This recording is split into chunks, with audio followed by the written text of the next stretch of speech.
Setiap makhluk hidup memiliki unit penyusun. Unit terkecil penyusun organisme dinamakan sel.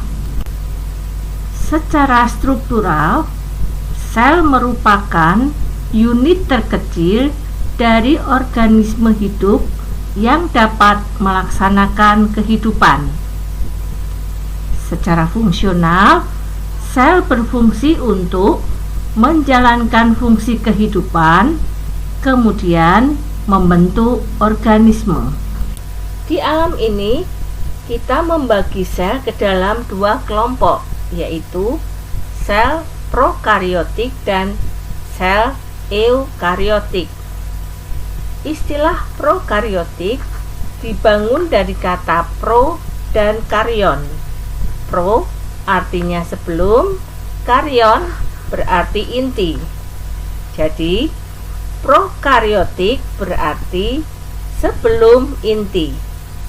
Ini mengandung pengertian bahwa sel prokariotik bukan berarti tanpa inti, melainkan memiliki materi inti yang tersebar di dalam sitoplasmanya.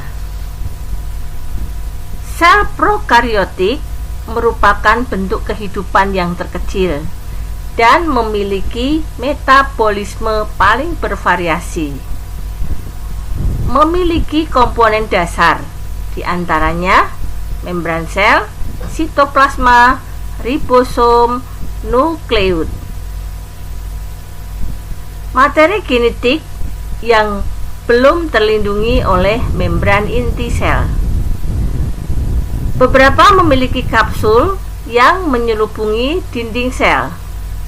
Memiliki ukuran antara 1 sampai 10 milimikron. Terdapat pada bakteri dan gang biru. Coba kita amati contoh sel prokariotik berikut. Pada bagian luar sel terdapat kapsul sebagai pelindung sel. Pada bagian kapsul kita akan menemukan fimbriae atau pili, yaitu rambut-rambut halus yang tumbuh dari dinding sel, berfungsi untuk membantu perlekatan pada substrat dan mengeluarkan materi genetik saat terjadi konjugasi. Pada bagian kapsul kita akan menemukan membran sel, membran plasma. Membran plasma berfungsi untuk mengatur keluar masuknya zat ke dalam dan keluar sel. Di dalam bagian membran plasma terdapat sitoplasma yang menyimpan cadangan gula kompleks atau bahan organik. Selain itu, kita juga dapat menjumpai ribosom. Ribosom terdapat bebas di dalam sitoplasma dan tempat terjadinya sintesis protein. Di dalam sitoplasma, kita menemukan materi inti atau nukleolit tersebar di dalam sitoplasma. Plasmid yang kita temukan pada sel prokariotik memiliki fungsi dalam rekayasa genetika sebagai vektor yang membawa gen asing yang ingin disisipkan pada bakteri. Selain itu, pada sel prokariotik kita juga menemukan flagellum atau flagella yang berfungsi sebagai alat gerak sel. Sel eukariotik memiliki struktur yang lebih maju bila kita bandingkan dengan sel prokariotik. Sel eukariotik memiliki inti atau nukleus yang dikelilingi oleh membran, sehingga ini memiliki dua membran, yaitu membran sitoplasma dan membran nukleus. Dalam sel eukariotik, sebagian besar DNA berada di dalam organela yang disebut nukleus. Di dalam sel eukariotik, sitoplasma keberadaannya memiliki berbagai macam organel dengan bentuk dan fungsi secara spesialisasi. Sel eukariotik umumnya memiliki ukuran yang lebih besar dibandingkan sel prokariotik. Sel tumbuhan termasuk sel eukariotik. Sel tumbuhan adalah sel yang menyusun fungsi kerja dari seluruh fungsi kehidupan tumbuhan.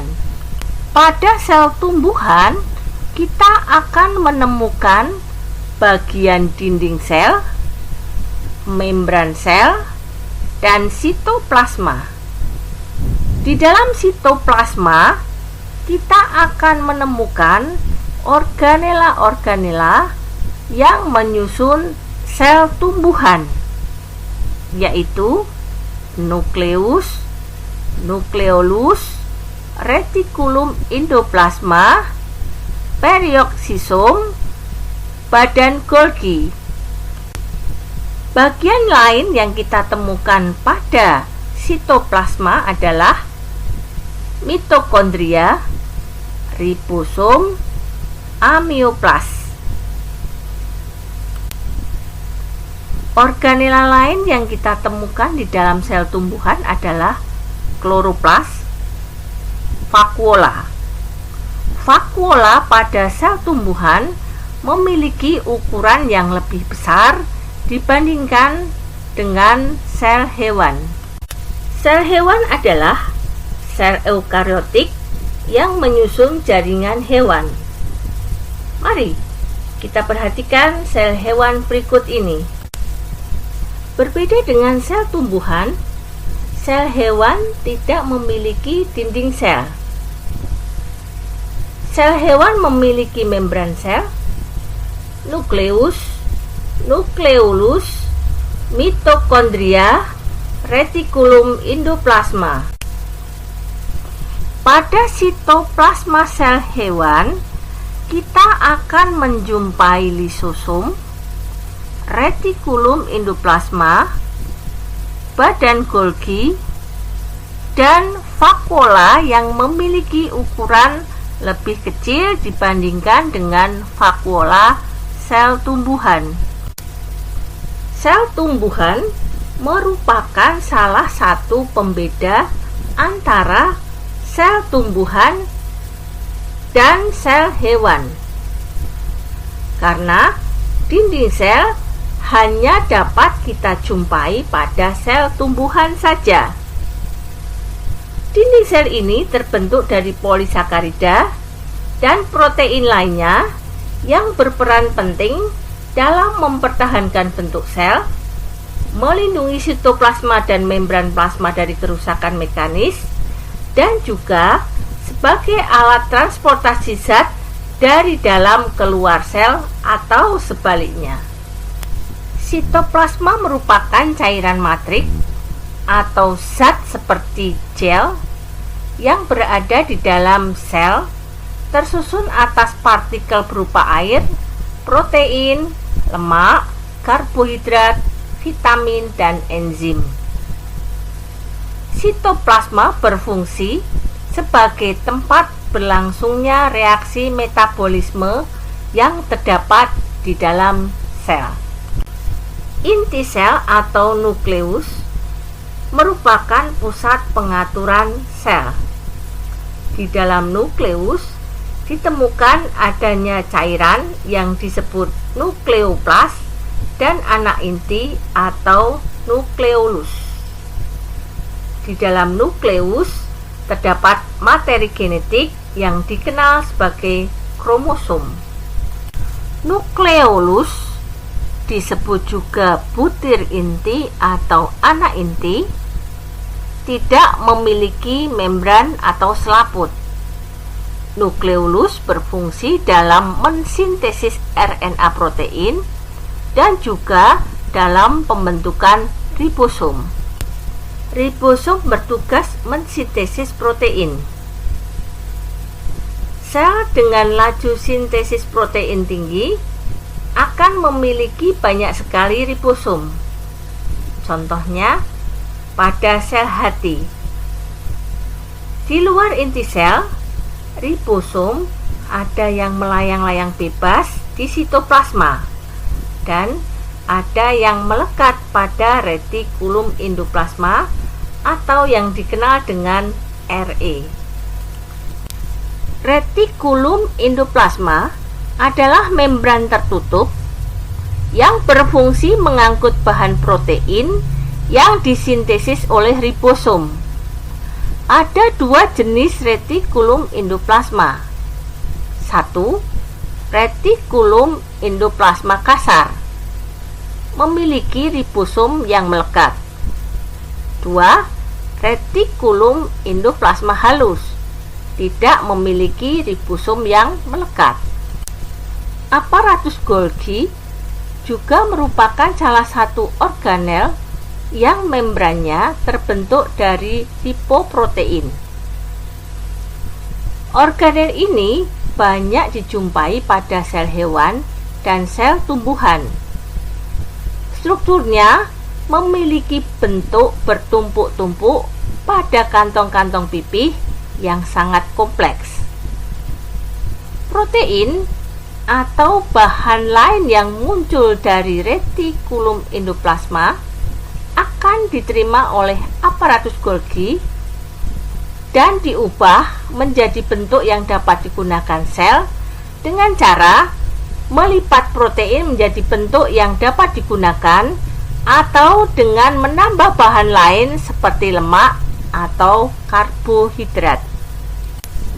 Lisosom adalah sebuah kantong yang memiliki membran dan berisi enzim-enzim hidrolitik yang digunakan oleh sel hewan untuk mencerna makanan dalam bentuk makromolekul.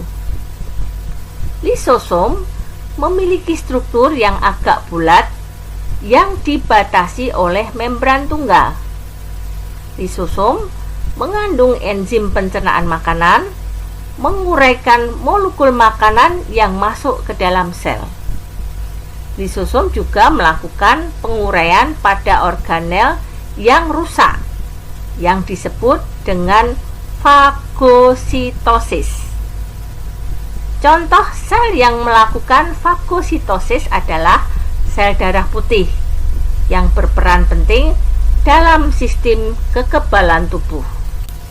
Mitokondria terdapat pada sel tumbuhan maupun sel hewan. Memiliki dua membran, yaitu membran luar dan membran dalam yang memiliki lipatan-lipatan atau kista. Mitokondria sebagai tempat berlangsungnya respirasi seluler, yaitu proses kimiawi yang memberi energi pada sel. Semakin aktif suatu sel, semakin mitokondria lebih banyak. Sentriol berperan dalam pembelahan sel.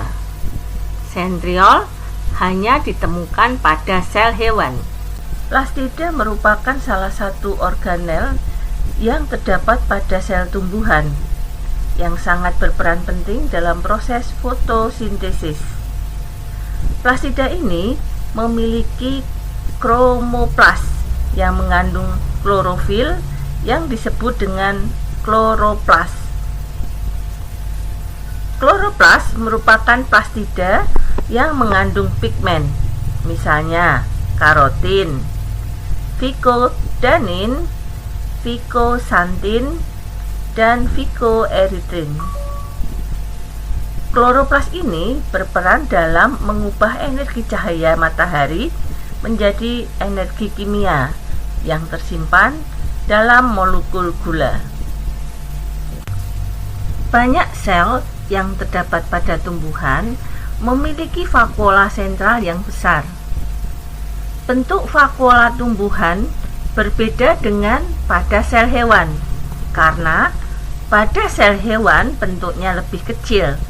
Bahkan pada beberapa sel ada yang tidak memiliki vakuola.